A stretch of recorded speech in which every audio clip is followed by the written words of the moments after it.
Movie की शुरुआत Caribbean समंदर में तैर रहे एक बोट को दिखाते हुए होती है। बोट पर टॉम नाम का एक आदमी अपनी वाइफ जूलियन और दो बच्चे कैसी और बेन के साथ था। ये सभी खूब एंजॉय कर रहे थे। कैसी हेडफोन लगाकर के म्यूजिक सुनने में मगन थी। वहीं जॉन बेन को फिशिंग करना सिखा रहा था। इसी दौरान जूलियन स्विमिंग करने के लिए समंदर में छलांग लगा देती है और वो तैरते हुए बोट से काफी दूर निकल गई थी। तभी अचानक से उसे ऐसा महसूस होने लगता है कि जैसे कोई उसे अपनी तरफ खींच रहा हो। वो मदद के लिए अपने हस्बैंड टॉम को आवाज लगाती है, लेकिन उसकी आवाज टॉम तक नहीं पहुंच पा रही थी। अब जूलियन समंदर में डूबने लगती है। उधर बोट में लगी हुई डिवाइस ने काम करना बंद कर दिया था। तभी अचानक से टॉम का ध्यान अपनी वाइफ की तरफ जाता है जो डूब रही थी। वो जल्दी से बोट को उसकी तरफ ले जाता है और पानी में छलांग लगा करके उसे बचा लेता है। जब वो उसे बोट पर लेकर के आता है तो सभी लोग बुरी तरह से डरे हुए थे। टॉम अपनी वाइफ पर गुस्सा करते हुए कहता है कि मैंने तुम्हें पहले ही कहा था कि बोट से ज्यादा दूर मत जाना। फिर जब शाम होती है तो ये सभी मिलकर के बेन का बर्थडे मनाते हैं जो अब 13 साल का हो चुका था। यहाँ पर बेन को उसके पेरेंट्स और सिस्टर गिफ्ट देते हैं और ये सभी मिलकर के एक फैमिली फोटो भी लेते हैं। तभी कैसी के पास उसके बॉयफ्रेंड एडम का वीडियो कॉल आता है और वो उससे पूछता है कि तुम्हारी फैमिली ट्रिप कैसी चल रही है। तब कैसी कहती है कि यहाँ पर मुझे कुछ भी अच्छा नहीं लग रहा।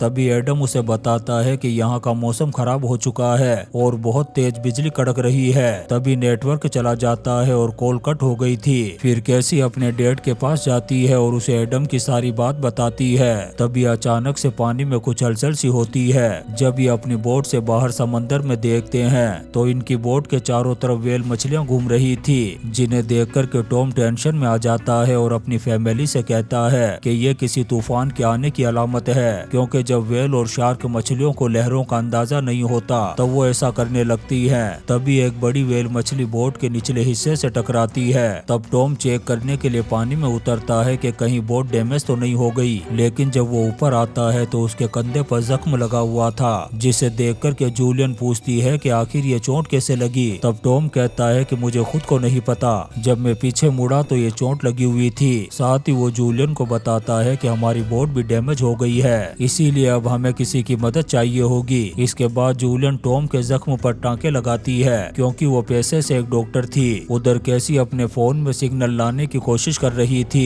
ताकि मदद बुला सके, लेकिन लाख कोशिश करने के बाद भी सिग्नल नहीं मिलता। जूलियन भी रेडियो से मदद बुलाने की कोशिश करती है, लेकिन इनकी कोई भी कोशिश काम नहीं आती। इस चीज से टॉम बहुत ज्यादा टेंशन में आ जाता है। उसे समझ में नहीं आ रहा था कि आखिर वो अपनी फैमिली को घर कैसे लेकर के जाएगा। तभी अचानक से इन्हें किसी चीज का सिग्नल मिलता है। जब ये बाहर जाकर के देखते हैं तो आसमान से कोई चीज जमीन की तरफ गिरती हुई दिखाई देती है, जो देखने में कोई उल्कापिंड जैसा लग रहा था। इसके बाद टॉम किसी तरह से अपनी बोट को आगे बढ़ाने की कोशिश करता है, लेकिन तभी एक और उल्कापिंड इनकी बोट के बिल्कुल करीब आकर के गिरता है, जिससे ये लोग मरते मरते बाल बाल बच गए थे। लेकिन बाद में इन्हें पता चलता है कि ये कोई उल्कापिंड नहीं बल्कि सैटेलाइट्स हैं, जो किसी वजह से जमीन पर गिर रहे थे। अब इससे पहले कि ये कुछ समझ पाते, अचानक से तेज हवाएं चलना शुरू हो जाती है। साथ ही समंदर में ऊंची ऊंची लहरें भी उठने लगी थी। ये जल्दी से अंदर आते हैं, जहां पर टॉम सभी को लाइफ जैकेट देता है। इतने में ही इन सभी के सिर चकराने लगते हैं और जूलियन की नाक से खून बह रहा था। तूफान इतना तेज था कि ये सभी लोग बेहोश हो जाते हैं। जब अगली सुबह इन्हें होश आता है तो जूलियन देखती है कि उसकी पूरी फैमिली सेफ है, लेकिन उनकी बोट पूरी तरह से डैमेज हो चुकी थी। उसके अंदर बहुत सारी मछलियां और कीचड़ जमा हो चुका था। जब ये बाहर निकल कर के देखते हैं तो इन्हें अपनी आंखों पर यकीन नहीं होता, क्योंकि समंदर का पूरा पानी गायब हो चुका था और सामने सिर्फ रेत ही रेत और एक बहुत बड़ा डेजर्ट नजर आ रहा था। टॉम मैप और कंपास की मदद से इस पूरी घटना को समझने की कोशिश करता है और उसे पता चलता है कि धरती के दोनों पोल्स की डायरेक्शन बदल चुकी है, जिसकी वजह से समंदर का सारा पानी दूसरी साइड शिफ्ट हो गया था और इस चेंजिंग की वजह से बहुत सारे इंसान दूसरी दुनिया के मुसाफिर बन चुके थे। ये सुनकर के कैसे बुरी तरह से रोने लगती है, क्योंकि उसे अपने बॉयफ्रेंड एडम की टेंशन हो रही थी। साथ ही ये लोग भी एक अनजान डेजर्ट में बुरी तरह से फंस चुके थे। अब जूलियन बोट में मौजूद सारे खाने को जमा करने लगती है। वहीं दूसरी तरफ टॉम रेडियो से कांटेक्ट करने की कोशिश कर रहा था। वहीं बेन एक ऊंची पहाड़ी पर जाकर के बैलून हवा में छोड़ देता है ताकि कोई उस बैलून को देख ले और इनकी मदद करने के लिए आ जाए। तभी अचानक से इन्हें रेडियो पर एक आवाज सुनाई देती है, जिसमें एक आदमी ने कहता है कि मेरा नाम नो है और मैं एक छोटी सी सबमरीन का कैप्टन हूँ। टॉम उससे मदद मांगता है, लेकिन नो उसे कहता है कि मैं तो खुद तुम्हारी तरह डेजर्ट में फंसा हुआ हूँ। टॉम उससे इस घटना के बारे में पूछता है, तब वो कहता है कि ये सब पोल्स के बदलने से हुआ है, लेकिन मुझे लगता है कि एक हफ्ते में वो पोल्स अपनी जगह पर वापस आ जाएंगे, लेकिन उस वक्त जो हवाएं चलेंगी वो और भी ज्यादा खतरनाक होंगी। टॉम उससे पूछता है कि तुम्हारे सबमरीन में कितने आदमियों की जगह है। तब नो उसे बताता है कि मेरा एक साथी मारा जा चुका है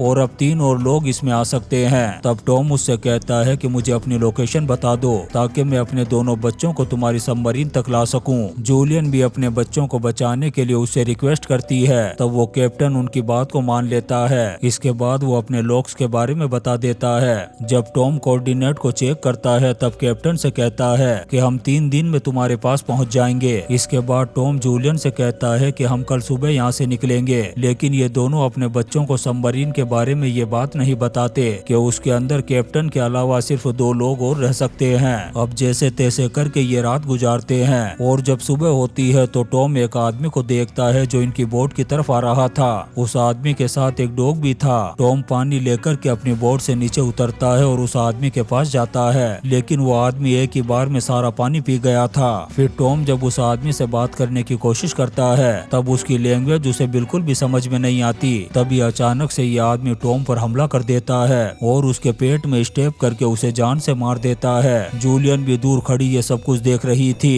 अब वो आदमी जूलियन को मारने के लिए उसके पीछे भागता है। जूलियन फौरन बोट में जाकर के दरवाजा बंद कर लेती है और अपने दोनों बच्चों को छुपा देती है। साथ ही वो कैसी को एक फ्लेयर गन देती है और कहती है कि जब भी जरूरत हो इसका यूज कर देना। इसके बाद जूलियन भी एक जगह पर जाकर के छुप जाती है। फिर वो आदमी अंदर आता है तो बहुत सारे खाने को देख कर के टूट पड़ता है जैसे बरसों का भूखा हो। उधर जूलियन एक चाकू लेकर के बोट के पिछले हिस्से से बाहर निकल चुकी थी। तभी उस आदमी का डॉग उस पर हमला करने के लिए आता है। तब जूलियन उसे जान से मार देती है। इसके बाद वो दूसरी साइड से जैसे ही बोट के अंदर आती है तभी वो आदमी उस पर हमला कर देता है। वो जूलियन को जान से मारने ही वाला था तभी कैसी उस पर फ्लेयर गन से अटैक कर देती है जिससे बोट में आग लग गई थी, लेकिन जूलियन अपने दोनों बच्चों के साथ बोट से बाहर आने में कामयाब हो जाती है। इधर बेन अपने मरे हुए डैड को देख कर के रो रहा था। तभी जूलियन उस आदमी को बोट से बाहर निकलता हुआ देखती है जो अभी तक जिंदा था। उस आदमी को अपनी तरफ आता हुआ देख जूलियन अपने दोनों बच्चों को लेकर के भागने लगती है। उधर उनकी बोट एक तेज धमाके के साथ ब्लास्ट हो चुकी थी।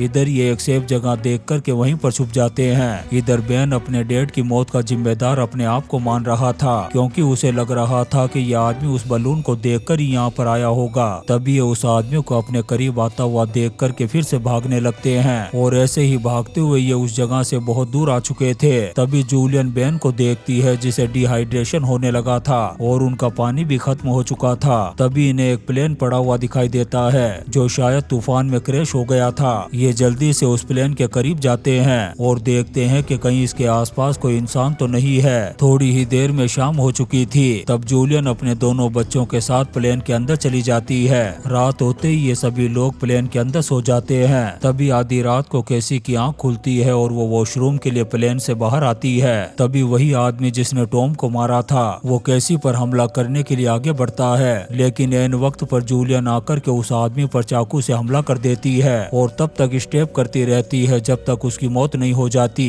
अपने हस्बैंड के कातिल को मारकर जूलियन को बहुत अच्छा फील हो रहा था। जब सुबह होती है और ये लोग प्लेन से बाहर आते हैं तब उस आदमी की डेड बॉडी को देखते हैं जिस पर बहुत सारे जख्म के निशान थे, जिससे ऐसा लग रहा था कि शायद ये किसी जानवर के हों। इसके बाद ये तीनों सबमरीन की दिशा की तरफ आगे बढ़ने लगते हैं। तभी बेन एक गड्ढे में पानी को देखता है और पीने लगता है। जूलियन उसे इस पानी को पीने से मना करती है क्योंकि ये उसे बीमार कर सकता था। इसके बाद ये लोग यहाँ पर पड़ी हुई चीजों से एक शेड बनाते हैं ताकि धूप और तेज हवा से बच सकें। जब रात को ये तीनों उस शेड में सो रहे थे तभी जूलियन को किसी की आवाज सुनाई देती है। जब वो बाहर जाकर के देखती है तो कोई चीज बहुत तेज स्पीड में इनकी तरफ आ रही थी। तब जूलियन अपने दोनों बच्चों को लेकर के भागती है। वहीं दूर एक शिप था जहाँ पर कुछ लोग कंटेनर से खाने के सामान को उठा रहे थे। जब वो इन तीनों को अपनी तरफ आता हुआ देखते हैं तो कंटेनर के अंदर जाकर के खुद को लॉक कर लेते हैं। दरअसल बहुत सारे केकड़े थे जो इनका पीछा कर रहे थे। अब जूलियन भी अपने बच्चों के साथ उस कंटेनर के ऊपर चढ़ जाती है। उधर केकड़े कंटेनर के अंदर घुस जाते हैं और अंदर छुपे हुए लोगों को जान से मार देते हैं। जब सुबह होती है तो बहुत तेज आंधी चल रही थी। यहाँ पर ये बहुत सारे हथियार को देखते हैं। तब बेन एक गन लेकर के उसे रीलोड कर लेता है और जूलियन ने भी अपने जख्म को एक बारूद के जरिए से जला दिया था। यहाँ पर इन्हें खाने और पीने की चीजें भी मिल गई थी, साथ ही इन्हें एक वॉकी टॉकी भी मिलता है जिससे जूलियन सबमरीन के कैप्टन से बात करती है। तब वो इनसे पूछता है कि तुम कहाँ पर हो। तब जूलियन उसे बताती है कि हम लोग इस बीहड़ में भटक चुके हैं, साथ ही हमारा मैप भी खो गया है, इसलिए डायरेक्शन का पता ही नहीं चल रहा। कैप्टन उन्हें कहता है कि मेरे ऊपर भी क्रिएचर ने हमला कर दिया था, इसलिए मेरी हालत भी बहुत ज्यादा खराब है और समंदर भी बहुत जल्द वापस आने वाला है, इसलिए तुम्हें जल्दी यहाँ तक पहुँचना होगा। इसके बाद कैप्टन फ्लेयर गन से हवा में फायर करता है। ये लोग उसे देख लेते हैं। अब इन्हें सबमरीन की लोकेशन का पता चल गया था। अब ये तीनों सबमरीन की तरफ आगे बढ़ने लगते हैं। कुछ दूर जाने पर इन्हें वो सबमरीन नजर आ गई थी, लेकिन उस तक पहुंचना बहुत ही मुश्किल था क्योंकि वहां तक पहुंचने के लिए इन्हें बड़ी बड़ी खाइयों से होकर के गुजरना होगा। इसके बाद जब ये आगे बढ़ते हैं तभी अचानक से ऊपर से पत्थर गिरना शुरू हो जाते हैं। तभी जूलियन अपने बच्चों को बचाने के लिए खाई के दूसरी तरफ धक्का दे देती है और खुद इसी तरफ फंस गई थी। जूलियन कैसी से कहती है कि तुम बेन को लेकर के सबमरीन की तरफ जाओ, मैं यहाँ से निकलने की कोशिश करती हूँ। लेकिन ये दोनों बहन भाई अपनी माँ को इस मुसीबत में छोड़ करके नहीं जाना चाहते थे, पर कैसी के फोर्स करने पर इनको जाना पड़ता है। जब ये सबमरीन के पास पहुँचते हैं तब ये कैप्टन को देखते हैं जो बहुत ज्यादा जख्मी हालत में था। कैप्टन इन्हें कहता है कि अब मैं जिंदा नहीं बचूंगा और सबमरीन में 3 लोगों की जगह है। ये सुनकर के कैसी अपनी माँ को भी यहाँ पर लाने के लिए भागती है। वहीं जूलियन क्रिएचर से बचने के लिए उन पर गोलियां चला रही थी। कैसी किसी तरह से अपनी माँ को बाहर निकाल लेती है। अब क्रिएचर इन पर हमला करते इससे पहले ही ये तीनों सबमरीन के अंदर जाकर के उसे लॉक कर लेते हैं। तभी ये समंदर की बड़ी बड़ी लहरों को देखते हैं जो बहुत तेजी से इनकी तरफ आ रही थी। मतलब समंदर अपनी जगह वापस आ चुका था। जब लहरें सबमरीन से टकराती है तो ये तीनों बेहोश हो जाते हैं। जब इन्हें होश आता है तो इनकी सबमरीन किनारे पर पहुंच चुकी थी। जब ये बाहर आकर के देखते हैं तो इनके सामने एक शहर था जो पूरी तरह से खंडर बन चुका था, लेकिन ये तीनों जिंदा बच गए थे। और इसी सीन के साथ ये शानदार मूवी सरवाइव खत्म हो जाती है। दोस्तों, हम आपके लिए ऐसी ही इंटरेस्टिंग मूवीज एक्सप्लेन करते रहेंगे, तो आप चैनल को सब्सक्राइब जरूर करें और लाइक और कमेंट्स भी करें। Thank you.